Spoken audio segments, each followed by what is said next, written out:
Жауырын скапула, жалпақ сүйек. Бұл екі беті бар.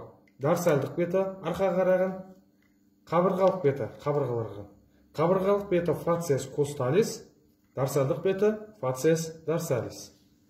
Жауырынның жоғарғы бұрышын, латеральды бұрышын және төменгі бұрышын ажыратамыз.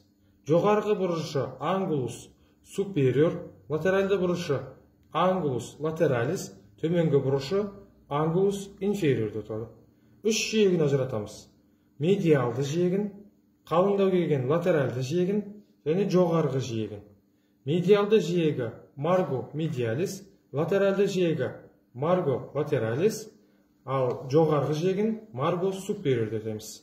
Жауырынның дорсальды бетінде қырқасын көреміз. Қырқасы латеральды бағытталып, акроменусін түседі. Ал латеральды акроменусін түседі, процессус акромиалис деп аталады. Латеральды бұрышында біз жауырын ойығын көреміз, инсузура скапуларис, сосын буын ойпаңын көреміз, яғни тоқпан жіліктің басыменен буындасатын, сосын құс тұмсық тәрізді өсімдігін көреміз. Процессус каракайдеус деп аталады.